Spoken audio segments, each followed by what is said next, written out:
কোন অমুসলিম, কোন ইসলাম বিদ্বেষী, মুসলিমদের প্রতি বিদ্বেষাকে এরকম কোন ইতিহাসের রচয়িতা, ইতিহাসের এমন কোন একটা কথা বের করতে কেউ পারে নাই, পারবে না, যে মুহাম্মদ সাল্লাল্লাহু আলাইহি সাল্লামের জীবনে কখনো এরকম ডিপ্রেশন, এরকম হতাশার মধ্যে এক সেকেন্ডের জন্য কেউ তাকে দেখেছে। জীবনের এত হতাশার মধ্যে একটা মানুষ এমন ভাবে চলেছেন, যার সাথে কথা বলেছেন মুস্কি হাসে কথা বলেছেন। প্রত্যেকটা লোক মনে করতো উনি আমাকে সবচেয়ে বেশি ভালোবাসেন, সবাইকে খুব আপন করে নিতে পারতেন। এত বাধার মধ্যে, এত বিপত্তির মধ্যে, খেজুর পাতার বিছানার মধ্যে শুয়ে পেট ভরে কোনোদিন একটি বেলার জন্য উদরপূর্ণ করে খাবার খাওয়ার সুযোগ পান নাই। ক্ষুধার কারণে পেটে পাথর বাঁধতে হয়েছে এবং একের পর এক বাধা বিপত্তির মুখে পড়তে হয়েছে।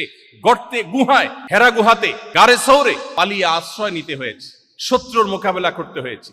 এত বাধার পরও জীবনে একটিবারের জন্য তার কোনো সহচর, শত শত হাজার হাজার লাখো সাহাবী, তার পরিবারের সদস্য, কারো কাছ থেকে একটিবারের জন্য পাওয়া যায় না তিনি বলেছেন, ও শরত আমার এখন মেজাজটা গরম আছে। আমরা বলি, আমি বলি, আপনি বলেন, তিনি বলেন